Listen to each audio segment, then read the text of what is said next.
Yellowstone Volcano increased risk warning after a magma intrusion area has been found by the geologists. Researchers warned there's an increased risk of hydrothermal explosion at the Norris Geyser Basin, where we have Steamboat Geyser.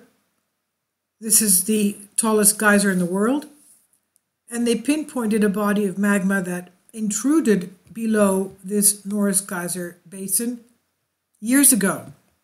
They used GPS data to model what could have occurred below the surface to explain why an area near the basin has been inflating and deflating several inches in erratic bursts for the past few decades, 2 decades.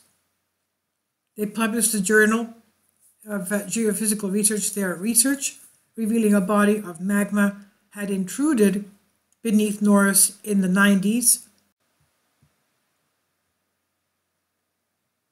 And as fluid got stuck and the pressure started building up, the ground, of course, would inflate, rise up, and when the fluids were able to escape somewhere else, the ground deflated. And the paper, also published in January, reads, "Recent activity has provided new insights into the causes of surface deformation in and around the Yellowstone caldera, a topic that has been debated since the discovery of caldera floor uplift more than 4 decades ago. An episode of unusually rapid uplift centered near Norris Geyser Basin along the North Caldera, the rim, in late 2013, and continued to rise until an earthquake March 30th, 2014. Thereafter, the uplift abruptly switched to subsidence. Split at rates of several centimeters per year, resumed in 2016 and continued at least through to the end of 2018. Modeling of GPS and interferometric synthetic aperture radar data suggests an evolving process of deep magma intrusion that took place during 1996 to 2001. That was the magma intrusion that they found. Today, the researchers believe the magma-derived fluids could sit close to the surface, that is, only a mile below the surface of the ground. The study said the depth of the shallow volatile accumulation appears to have shallowed from 2014 to a 2016 deformation episode. They said frequent eruptions of Steamboat Geyser since March of 2018 are likely a surface manifestation of this ongoing process. And as we know, it's been Steamboat Geyser has been erupting almost every week since then.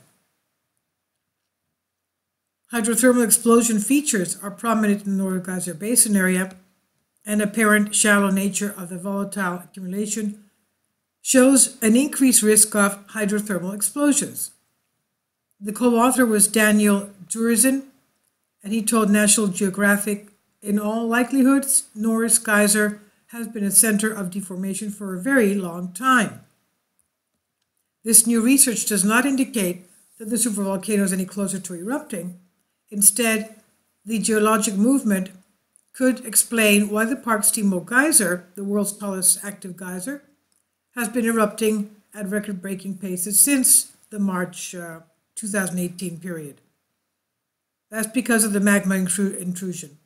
Now, while the threat of a super eruption remains a reality, USGS has previously put minds at ease regarding these overdue claims.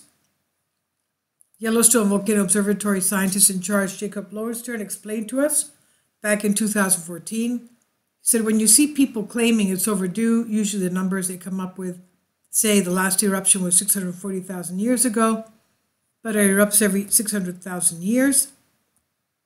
But in fact, if you average the eruptions, there's 2.1 million years to 1.3 million, and then another 640,000 years ago.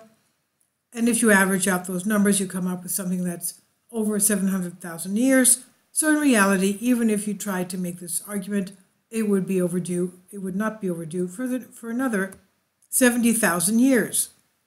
So this is just normal activity. As we have been told before by other geologists, that's what Yellowstone does.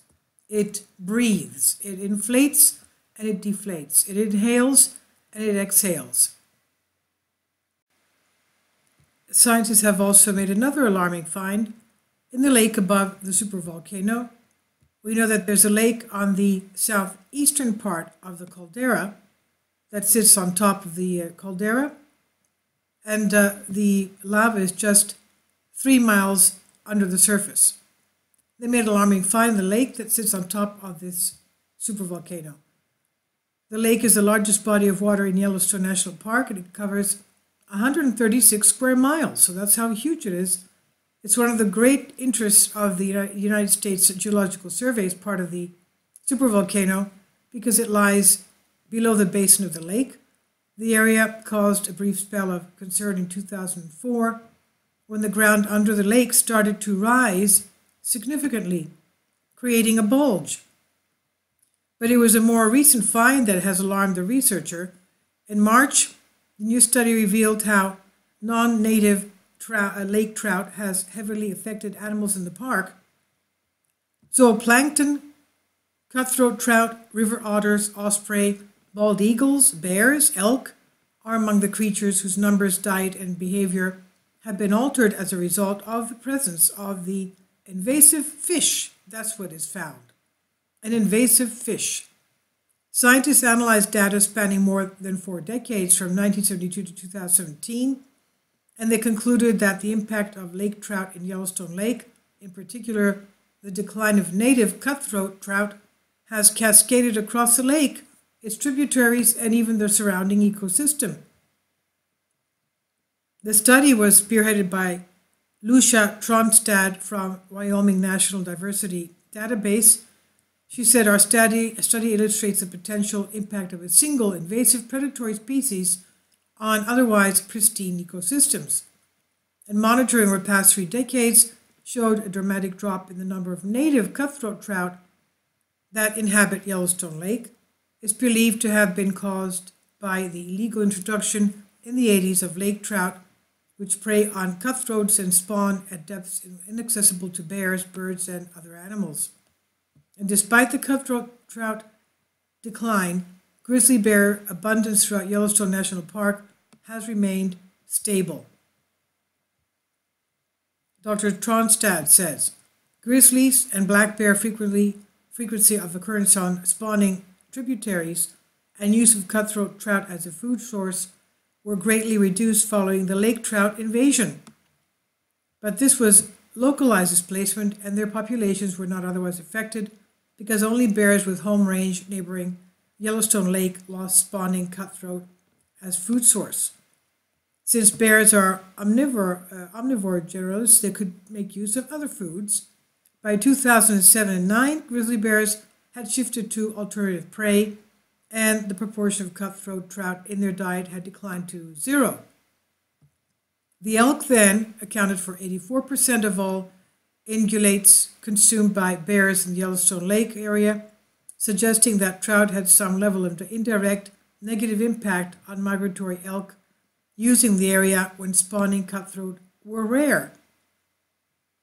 But Dr. Tronstad did note that the extensive gill netting of lake trout over the past 24 years has begun to help the cutthroat trout population in Yellowstone Lake. She said juveniles are again recruiting to the cutthroat trout population, and after being absent for many years, spawning adult cutthroats are returning to some of the smaller tributaries, and bear use of these streams is increasing as a result. Ospreys have not yet responded to the recent increases in cutthroat trout prey, and the outcome of restoration efforts to tropical levels across ecosystems in the Yellowstone Lake watershed remains uncertain. This is by Callum Hoare on Express UK.